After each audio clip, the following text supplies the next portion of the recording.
वृंदावन जाऊंगी सखी वृंदावन जाऊंगी, वृंदावन जाऊंगी सखी वृंदावन जाऊंगी। मेरे उठे बिरह के पीर सखी वृंदावन जाऊंगी, मेरे उठे बिरह के पीर सखी वृंदावन जाऊंगी, वृंदावन जाऊंगी सखी वृंदावन जाऊंगी, वृंदावन जाऊंगी सखी वृंदावन जाऊंगी, वृंदावन जाऊंगी सखी वृंदावन जाऊंगी। बज मुरली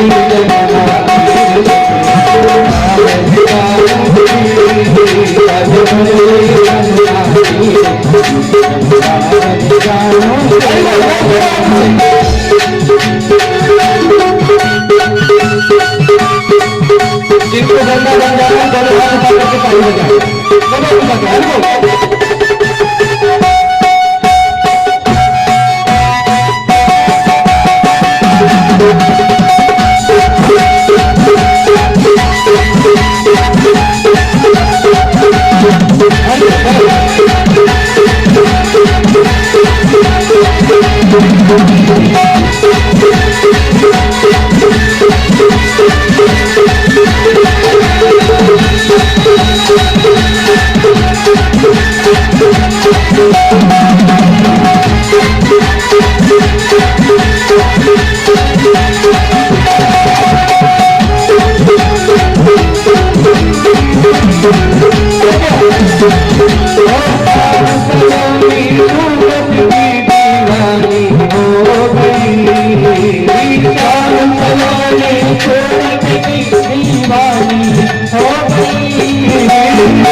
ना बोलना निजा। ऐसा वृंदावन आज जो है सारे गोकुलवासी वृंदावन धाम पहुंचे और कहते हैं वृंदावन जैसे ही पहुंच गए सुंदर रहने लगे। और इसके बाद अब भगवान कृष्ण इतने बड़े हो गए कि गैया चराने भी जाने लगे। अब तो कहते हैं पूरी गोप ग्वाल मंडली के साथ जितनी उनकी गोप ग्वाल मंडली है ना, उस गोप ग्वाल मंडली के साथ भगवान कृष्ण जाते हैं। सब गाय बछड़ों को लेकर के दिन भर चरा करके जो है वापस लेकर के आते हैं। आज तो कहते हैं इतनी सुंदर लीला है वहां की कि प्रतिदिन जाते हैं, जितने गोप ग्वाल हैं उनमें से एक ग्वाल की तरफ से भोजन जाता है, सब लोग भोजन करते हैं। फिर दूसरे दिन दूसरे का नंबर लिखता है और सब भोजन करते हैं। अब तो कहते हैं कंस को मालूम चल गया कि जो नंद का लाला है वो वृंदावन पहुंच गया है। और वृंदावन पहुंच गया और ये भी मालूम हो गया कि गैया चराने गिरिराज पर्वत को जाता है।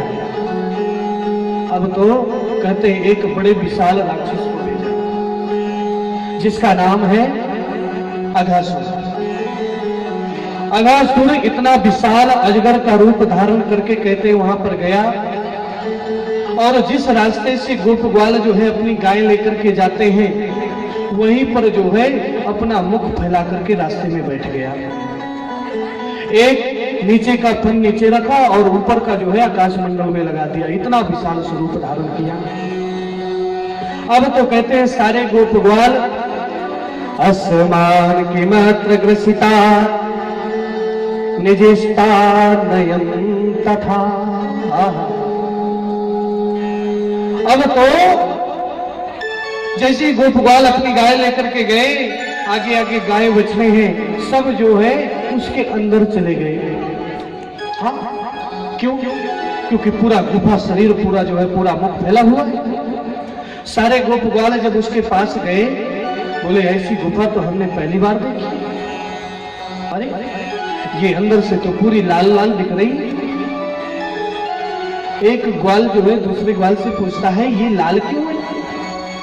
बोले ये गुफा है, आजकल के संत ऐसी गुफाओं के अंदर तपस्या करते हैं और इस गुफा के अंदर जो है लाल पेंट किया गया है इसलिए लाल है। अजगर के जो अंदर का भाग मुख है ना पूरा लाल मुख उसको कहते हैं पेंट हुआ है। और जैसे ही गोप ग्वाल उसके अंदर गए अजगर की जो जीभ है उसके ऊपर जैसे ही पैर रखा, अरे ये तो बड़ी ही गुदगुदी है। बोले ये बड़ी व्यवस्था के साथ रहते हैं। अजगर के जो बड़े बड़े दांत है ना उन दांतों को जब देखा बोले ये क्या लगे हैं सफेद सफेद। बोले ये संतों ने ये व्यवस्था कर दी है, खूंटी गड़ा करके रख दी है कि जो यात्री आए वो सामान इनमें टंगा दे। तो सारे गोप ग्वाल जो भोजन लेकर गए वो भोजन उनमें टंगा दिया। और जैसे अंदर जाने लगे सबसे पीछे गोविंद हैं भगवान कृष्ण तो पहचान गए कि अरे ये जो अजगर है ये कोई गुफा नहीं, ये अघासुर है, कंस का भेजा हुआ राक्षस है। सारे जानवर अंदर चले गए, गोप ग्वाल चले गए तो मुझे भी अंदर जाना पड़ेगा। और अब जैसे ही भगवान कृष्ण अंदर गए अजगर तो देख रहा था कि कब ये अंदर आए और मैं अपना मुख बंद करूं। और जैसे ही कहते हैं अघासुर ने मुख बंद करना चाहा, भगवान कृष्ण ने अपना विशाल रूप धारण किया और कहते हैं अजगर को बीच से 2 टुकड़ों में कर दिया। अघासुर का भी उद्धार किया। सारे गोप ग्वाल सारे जानवर गैया बछड़े सब बाहर निकले और जंगल में जाकर के चरने लगे। कहते हैं अघासुर का वध हुआ। इस बात को ग्वाल वालों ने 1 साल बाद मां यशोदा और नंद बाबा से बताया कि तुम्हारे इस लाला ने जो है अघासुर का वध किया है। क्यों 1 साल बाद क्यों बताया? बोले 1 साल बाद इसलिए बताया क्योंकि वो गोप ग्वाल 1 साल तक घर वापस ही नहीं आए। हाँ, कैसे? कहते हैं जिस प्रकार से प्रतिदिन नंबर लगता था, उस दिन जो नंबर था वो एक अत्यंत गरीब ब्राह्मण का जो लड़का है मधुसूदन का नंबर था कि आज तुम्हारे यहां से भोजन आएगा और हम सब लोग भोजन करेंगे। मधुसूदन अपने घर में अपनी माँ से बोला कि आज मेरी तरफ से भोजन सबको देना है। माँ ने कहा बेटा हमारे पास तो कुछ नहीं है और क्या खिलाएगा तू? एक काम कर, 3 दिन पहले की कढ़ी रखी हुई है उसी को लेकर के चला जा। आज मधुसूदन कहते हैं वो 3 दिन की बासी कढ़ी को लेकर के चला गया, लेकिन जैसे ही वहां पर कहा गया कि मधुसूदन भोजन दे, अब तो मधुसूदन को संकोच होने लगा। उसने अपना बर्तन लिया, विचार किया मैं 3 सब लोग अच्छा भोजन करते हैं और कराते हैं, मैं इनको बासी कढ़ी खिलाऊं अच्छा नहीं लगेगा। एक काम करता हूं इस कढ़ी को मैं ही पी जाता हूं, नहीं अगर ये लोग खाएंगे तो यही बोलेंगे कि मधुसूदन बासी कढ़ी खिला रहा है। और कहते हैं मधुसूदन ने उस पात्र को लेकर के जो है गटगट कढ़ी पीने लगा, तो तुरंत जो है भगवान कृष्ण ने उसको छीन लिया और जल्दी जल्दी में मधुसूदन ने पूरी कढ़ी पी, तो पूरे शरीर पर जो है वो कढ़ी फैल गई। अब भगवान कृष्ण मधुसूदन के प्रेम को देख करके कहते हैं स्वयं जो है उसकी कढ़ी को चाटने लगे, उसके मुख में लगी हुई कढ़ी को चाटने लगे। और इस दृश्य को कहते हैं ब्रह्मा जी देख रहे थे। ब्रह्मा जी ने विचार किया कि अरे नारायण नहीं हो सकता, ये ब्रह्म नहीं हो सकता। किसी की झूठी कढ़ी खाए, झूठन मुंह चाटे तो ब्रह्म तो हो ही नहीं सकता।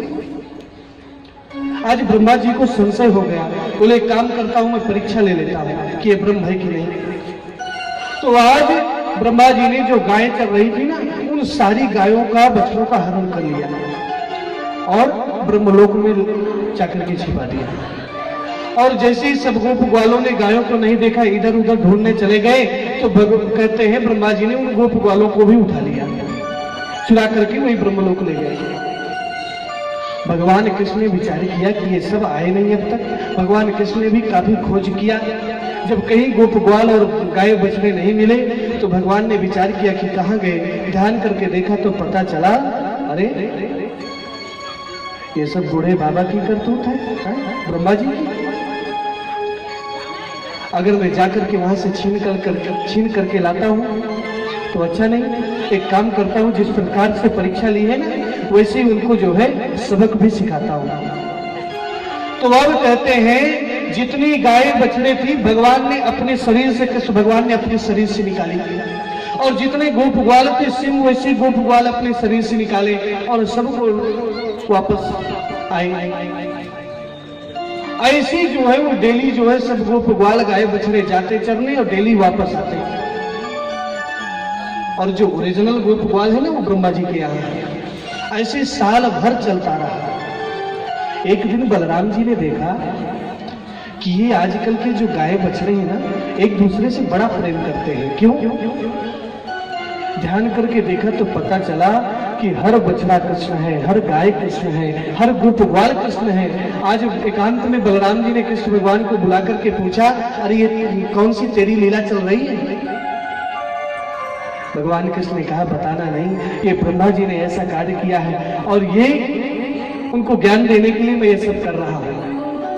और आज कहते हैं साल भर बाद ब्रह्मा जी ने विचार किया कि जाकर के देखता हूं वृंदावन में क्या हो रहा है। गोप ग्वाल और गाय तो सब मेरे पास है, इस समय वो बालक कृष्ण क्या कर रहा है। जाकर के देखते क्या है कि जंगल में वही गाय बछड़े चल रहे हैं और वही गोप ग्वाल जो है भगवान कृष्ण के साथ खेल रहे हैं। ब्रह्मा जी ने विचार किया कि ऐसा कैसे हो सकता है। तुरंत वापस गए, वापस जाकर के देखा कि वहां पर भी वही गोप ग्वाल और गाय बछड़े। पुनः वापस आए और जैसे ही इधर वापस देखने गए भगवान कृष्ण एक रूप में ब्रह्मा जी बन करके ब्रह्मलोक पहुंच गए।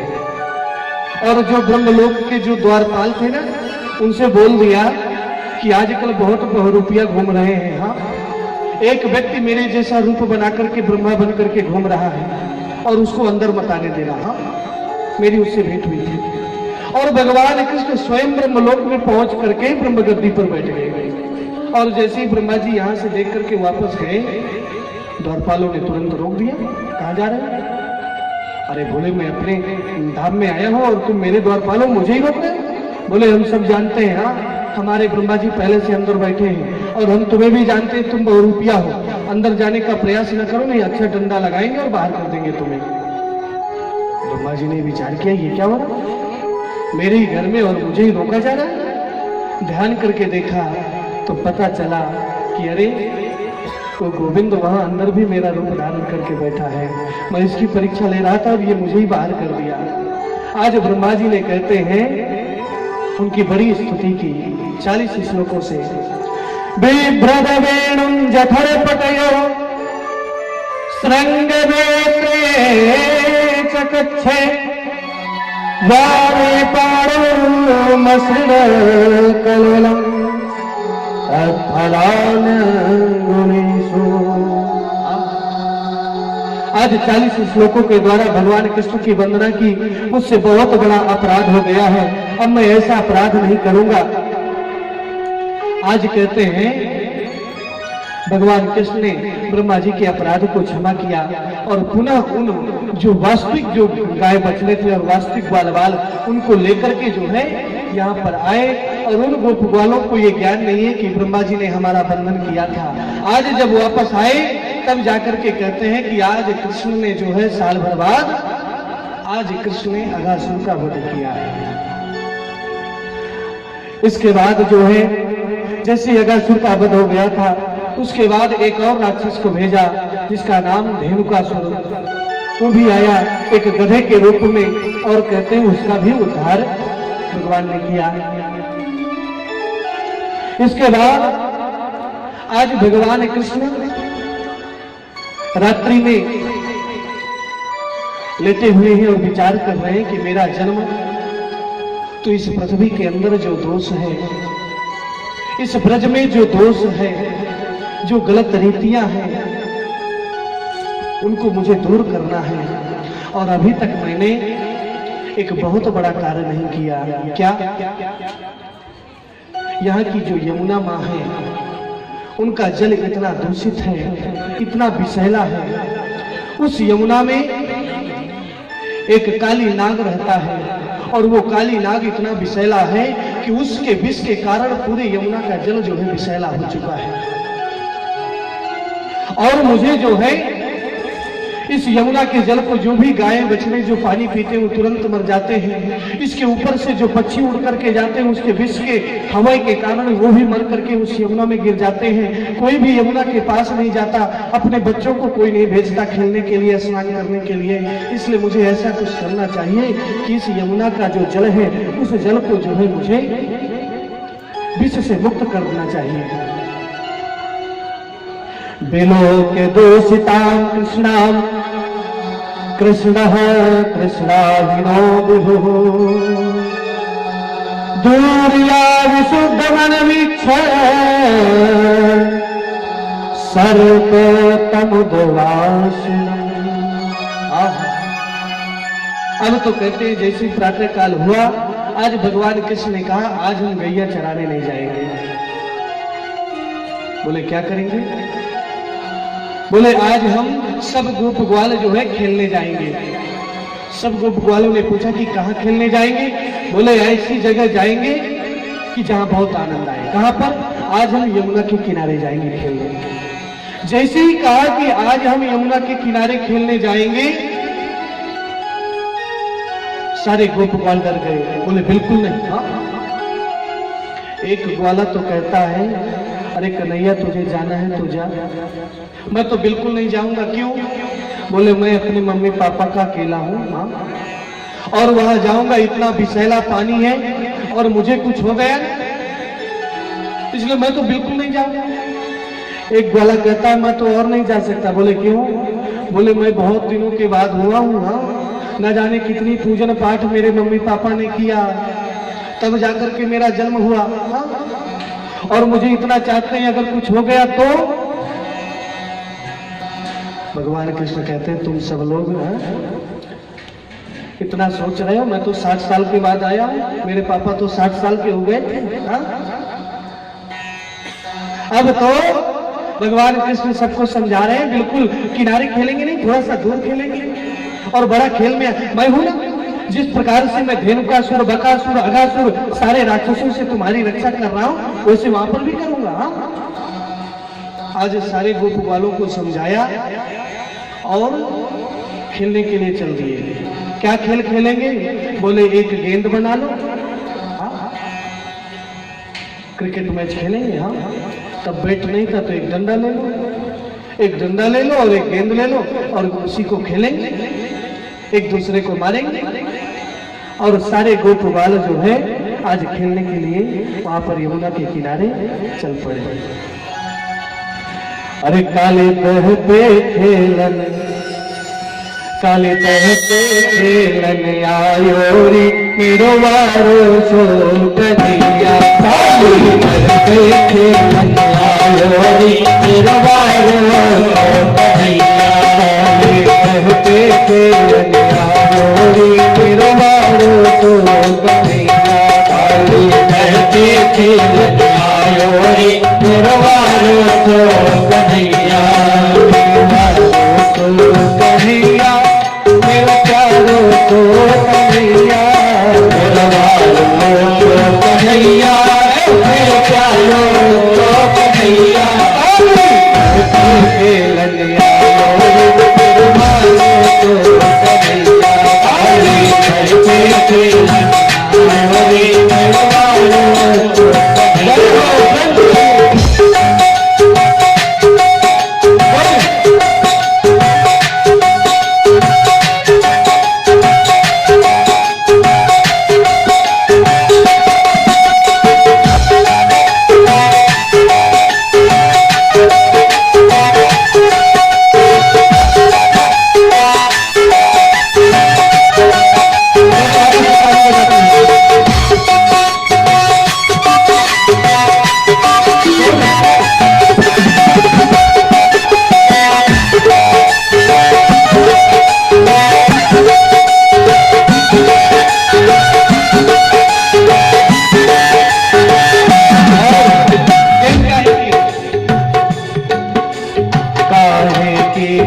गेंद बनाई, काहे की फट गेंद बनाई, काहे की फट गेंद बनाई, काहे की फट गेंद बनाई, काहे की फट गेंद बनाई, काहे की फट गेंद बनाई।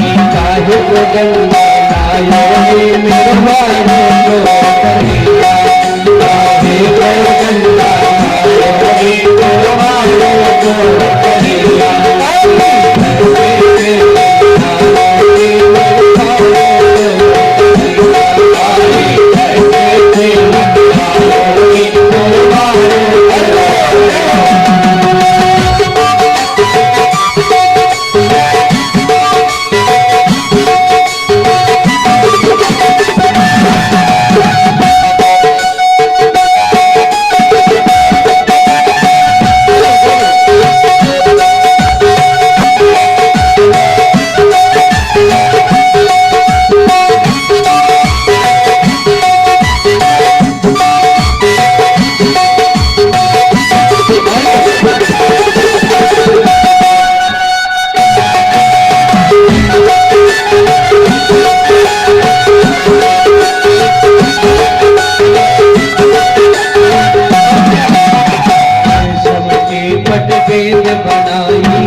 फट गेंद बनाई, कलम को गंगा लायो रे मेरो वारो तो कन्हैया।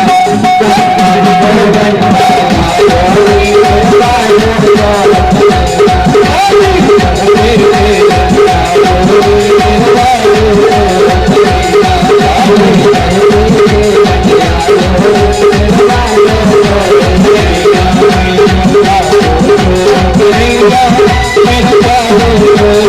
कन्हैया।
मेरो प्यारो सो कन्हैया। आज सारे गोप वालों को लेकर के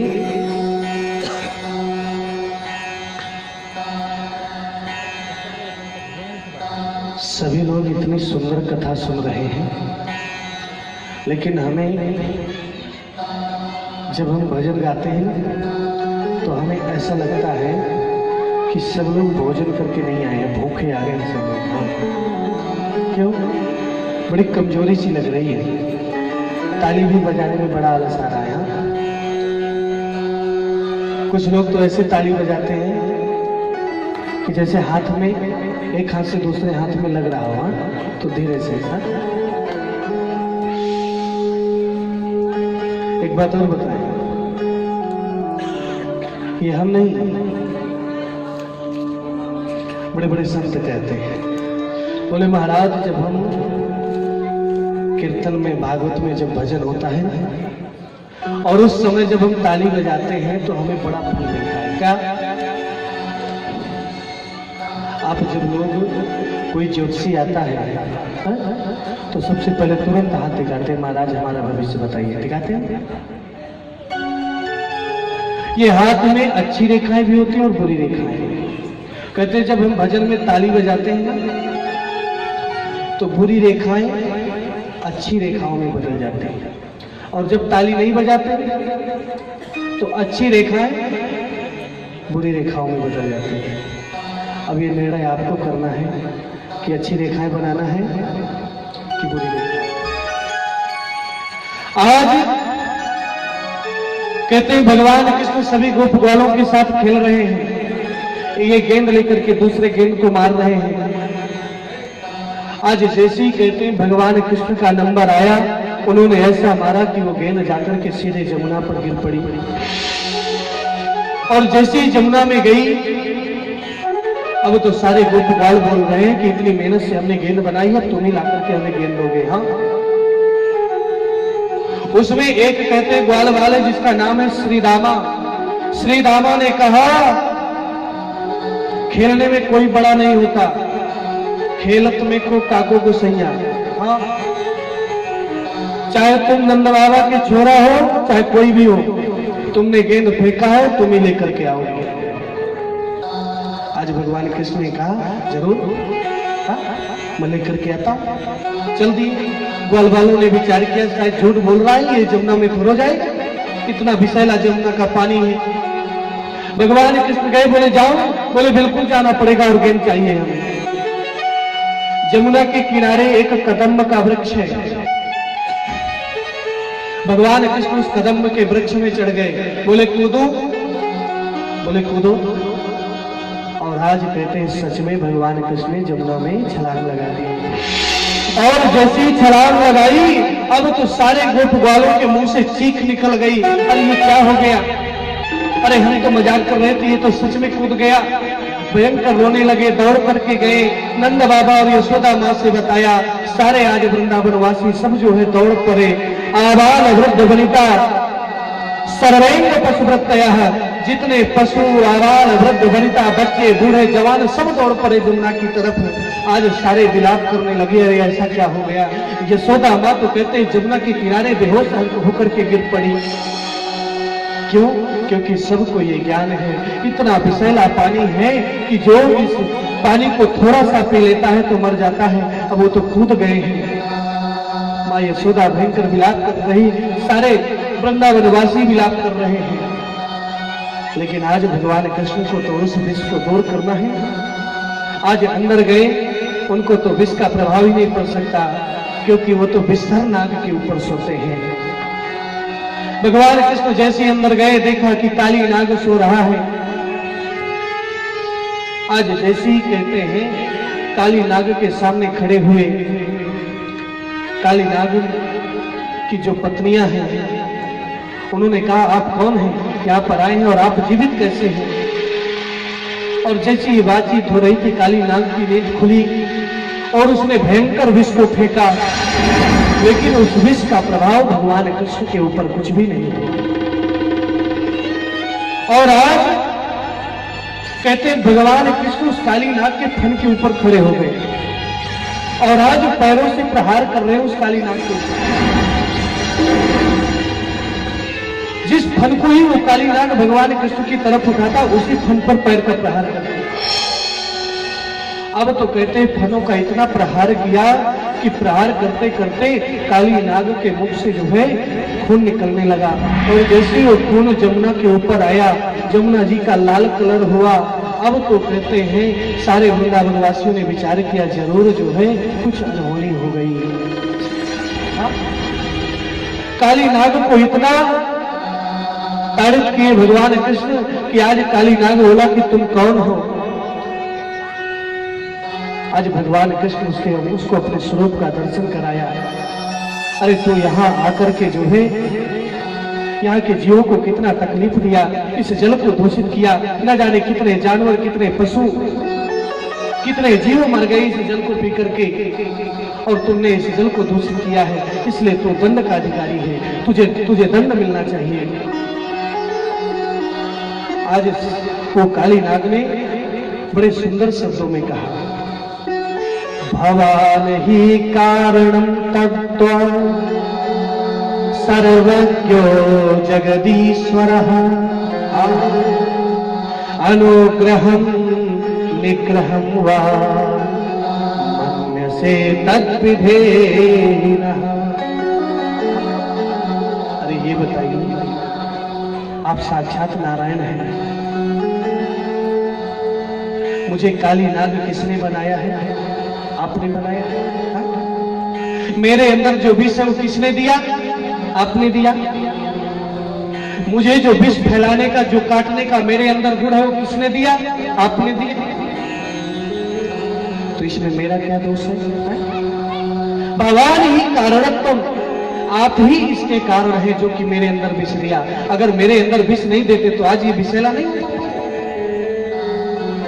और रही मेरी बात कि मैं जमुना में क्यों आया, आपके ही गरुड़ के डर से कहीं गरुड़ मुझको खा न ले। आपके ही गरुड़ के डर से जो है मैं यहाँ पर छिपा हुआ हूँ। अब ये बताइए, आपके डर से मैं यहाँ छिपा हूँ, आपने ही मुझे विष दिया, इसमें दोष किसका? अरे बिच्छू पैर में दब जाए और बिच्छू अगर डंक मार दे तो उसमें बिच्छू का क्या दोष?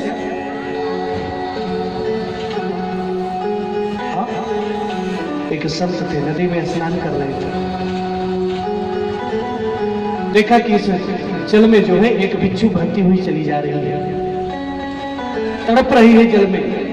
उस संत ने उस बिच्छू को हाथ से उठाया, बाहर करने के लिए सोचा। जैसे ही हाथ से उठाया तुरंत हाथ में डंक मार दिया, तुरंत छूट गई जल में। फिर से प्रयास किया, इसको जल से बाहर कर दूं, इसकी रक्षा करूं। फिर से डंक मारा, तीसरी बार बाहर करने के लिए सोचा, फिर से डंक मारा।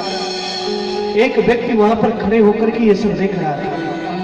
बोले महाराज, जब ये डंक मारती है बार बार तो आप इसको क्यों छेड़ते हो, इसको बह जाने दो। बोले यही तो बात है, हा? इसका डंक मारना स्वभाव है। जब ये अपना स्वभाव नहीं छोड़ती है तो मैं संत हूं। एक व्यक्ति कष्ट में हो तो उसकी रक्षा करना मेरा स्वभाव है, तो मैं अपना स्वभाव क्यों छोड़ दूं? उसको बचाना मेरा स्वभाव है, तो मैं अपना स्वभाव क्यों छोड़ दूं? आज काली नाग ने कहा कि ये तो मेरा स्वभाव है, और ये स्वभाव किसने दिया? आपने दिया। आज भगवान कृष्ण ने काली नाग से कहा कि तुम इसको छोड़ करके चले जाओ, आज से मैं तुम्हें निर्भय करता हूं। आज के बाद तुम्हें गरुड़ का एक भी डर नहीं रहेगा, किसी भी जीव का डर नहीं रहेगा, तुम स्वतंत्र कहीं रह सकते हो, लेकिन इस पूरे विश्व को लेकर के यहां से चले जाओ। आज काली नाग ने जो है भगवान की बड़ी स्तुति की और विश्व को लेकर के कहते वहां से प्रस्थान कर गए। आज काली नाग के फन के ऊपर बैठ करके खड़े होकर के भगवान कृष्ण ऊपर आए। जैसे ही सारे वृंदावन वासियों ने उनके रूप को देखा, आज बड़े प्रसन्न हुए, उनको जीवित प्राप्त हुए। सबको एहसास हो गया ये कोई साधारण बालक नहीं, जरूर कोई इसमें शक्ति है। काली नाग को वहां से दूर किया, उनका विष दूर हुआ, और आज जो है निर्भय तरीके से जो है सारे जानवर वहां पर रहने लगे। सब लोग जो है, सभी बच्चे ग्वाल बाल वहां पर खेलने लगे, सारे पक्षी जमुना का पानी पीने लगे। पूरा जो है जमुना का पानी जो विष से दूषित था ना, उसको भगवान कृष्ण ने मुक्त कर दिया। इसके बाद कंस ने कहते हैं एक और राक्षस को भेजा जिसका नाम है प्रलंबासुर। प्रलंबासुर का जो है कहते बलराम जी ने उद्धार किया।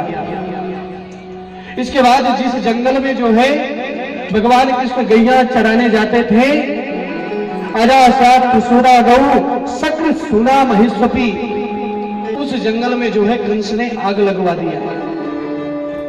और जैसे ही आग लगी, कहते भगवान कृष्ण ने उस पूरी अग्नि को पान करके जो है सभी जानवरों की, सभी गोपवालों की रक्षा की। यानी भगवान कृष्ण कंस राक्षसों को भेजता है और भगवान कृष्ण जो है उसकी रक्षा करते हैं, गोपवालों की रक्षा करते हैं, उन राक्षसों का उद्धार करते हैं।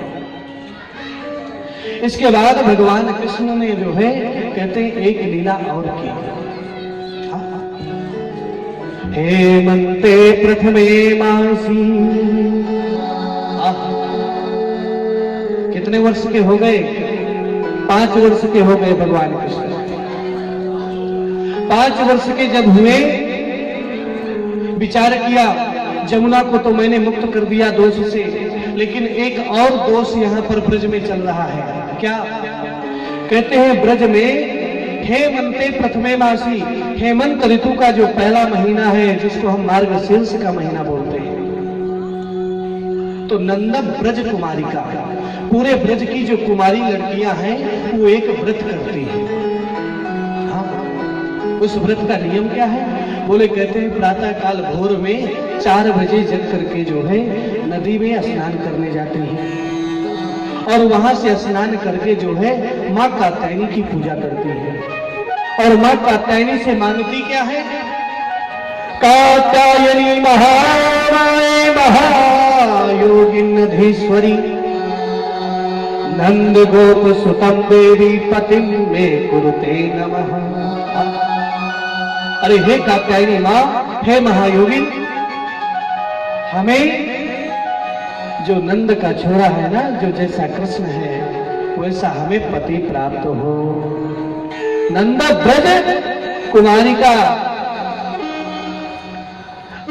लेकिन ये तो बहुत अच्छा कार्य है, नदी में स्नान करते ही मां कात्यायनी की पूजा करती है, लेकिन एक गलत कार्य होता है उसमें। क्या कहते हैं, सभी कुमारी लड़कियां जब वहां स्नान करने जाती हैं तो जल में जो है अज्ञानता बस निर्वस्त्र स्नान करती है, और जल के देवता है वरुण देवता। भगवान कृष्ण ने विचार किया कि इनको ज्ञान नहीं है और ये वरुण देवता का अपमान करती है, इसलिए मुझे जो है इनको शिक्षा देनी चाहिए। तो आज जैसे ही प्रातः काल हुआ, जैसे ही सवेरा हुआ, उन कुमारियों से भी पहले भगवान कृष्ण जग गए और पहले से वहां जाकर के बैठ गए। हाँ? जैसे वो कुमारी लड़कियां स्नान करने चली गई, वो गए वहां पर और जितने उनके वस्त्र थे उन सारे वस्त्रों को लेकर के कदम के पेड़ पर चढ़ गए। और स्नान करने के बाद जैसे सोचा कि अब बाहर निकले, अपने वस्त्र पहन करके जल लेकर के मां कात्यायनी की पूजा करने जाए, देखा कि वस्त्र है ही नहीं। अब तो जल के अंदर खड़ी है सारी कन्याएं और वस्त्र है नहीं, वस्त्र कहां गए? देखा कि अरे ये नंद का छोरा कृष्ण जो है सारे वस्त्र लेकर के पेड़ के ऊपर बैठा है। आज सारी गोपिकाएं भगवान कृष्ण से बोलती हैं कि अरे ये वस्त्र हमें दे दो, हमें जो है ये वस्त्र पहनना है। भगवान कृष्ण कहते हैं कोई बात नहीं, आओ बाहर और ये वस्त्र लेकर के जाओ। आज वो कन्याएं कहती हैं कि हम वस्त्र कैसे बाहर आए? अरे हम बिना वस्त्र के निर्वस्त्र हम बाहर नहीं आ सकते, तुम वस्त्र देकर के यहां से चले जाओ, फिर हम वस्त्र बदलेंगे। भगवान ने कहा बिल्कुल नहीं, अगर वस्त्र लेना है तो तुम्हें बाहर आना पड़ेगा। आज सारी गोपिकाएं स्तुति कर रही हैं, श्याम सुंदर ते दास्यः करवाम तोदितम्